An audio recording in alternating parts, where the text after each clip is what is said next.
کا کوئی کردار نہیں ہے، جن کا کوئی سیاسی عمل نہیں ہے، جو بندوقیں اٹھائے پھر رہے ہیں، کل تو وہی بندوقیں وہ آپ پہ اٹھاتے ہیں اور پھر آپ روکتے ہیں، لیکن جب وہ آپ پہ بندوقیں اٹھا کے پھر رہے ہیں تب آپ ان کی شان میں قصیدے پڑھتے ہیں، کہتے ہیں بھائی کیا مانا ہو دیکھو جاتا ہے اٹھا دیا جو انہیں 4 بندوقیں دیتی ہیں، تب تو آپ اس کے خلاف آواز نہیں اٹھاتے۔ جو لوگ خالی یاد آپ کی طرح آپ نے پھرتے ہیں اس کی طرف آپ کی توجہ نہیں جاتی۔ خدا را آج میں آپ کو بتا رہا ہوں جو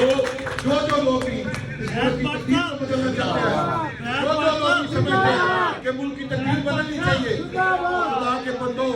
جب تک آپ لوگ اپنی تقدیر خود نہیں بدلو گے کسی نے آپ کی تقدیر نہیں بدلنی۔ آپ لوگوں نے اپنے حق میں آواز نہیں اٹھانی، تو آپ کے حق میں آواز اٹھانی کس نے ہے اور کیوں اٹھائے آپ کے حق میں کوئی آواز؟ آپ اٹھائیں گے اپنے حق میں آواز، آپ کسی کو بتائیں گے کہ یہ غلط ہے یہ صحیح ہے، نہیں آپ بتا سکتے، کم از کم غلط بندے کا سپورٹ کرنا بند کر دیں۔ یہ کیا طریقہ کار ہے کہ لوگ غلط آدمیوں کو ٹکٹیں ملتی ہیں، بے شک وہ کسی جماعت سے بھی ہو، اور آپ منہ اٹھا کے پیچھے پیچھے چل پڑتے ہیں؟ کیوں؟ عمران خان کی کیا بات وہ سچ تھی پھر کہ لیڈر ٹھیک ہو تو نیچے جیسے مرضی بندے ہو؟ وہ وقت میں وہ تجربے نے ثابت کیا